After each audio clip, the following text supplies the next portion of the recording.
In a small village nestled between towering mountains, there lived a farmer named Aidan. Aidan was known far and wide for his meticulous nature.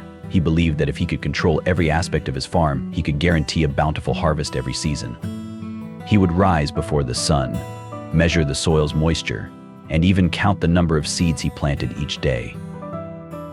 One year, Aidan decided to take his control to the next level. He built a vast system of irrigation canals, designed a precise calendar for planting, and even created a chart to predict the weather.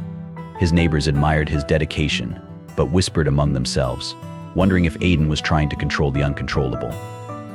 As the seasons passed, Aidan's hard work seemed to pay off.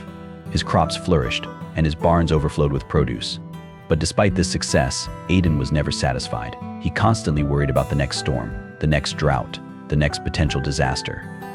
His mind was never at ease, always preoccupied with the possibility of losing control. One evening, as Aidan sat by his fireplace, an old traveler knocked on his door. The traveler, with his wise eyes and serene smile, asked for shelter for the night. Aidan, being a hospitable man, welcomed him in and shared his dinner. And as they ate, Aidan couldn't help but boast about his farm and the systems he had put in place. The traveler listened quietly and then asked, "But what happens when things don't go as planned?" Aidan frowned. "I've thought of everything. I control every detail." The traveler smiled gently. "Ah, but the greatest lesson in life is understanding that control is an illusion.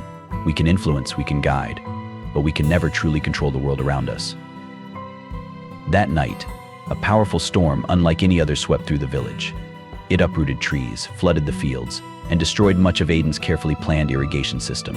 When the storm finally passed, Aidan stood in the midst of his ruined farm, his heart heavy with despair. The traveler approached him and said, "Life is like this storm. It comes and goes as it pleases, leaving us with what it will. All your planning and control couldn't stop it. But that doesn't mean you failed. It means you're part of something much greater, something you can't always control." Aidan, for the first time, understood. He realized that his constant need for control had robbed him of peace. From that day on, he worked with the seasons, not against them.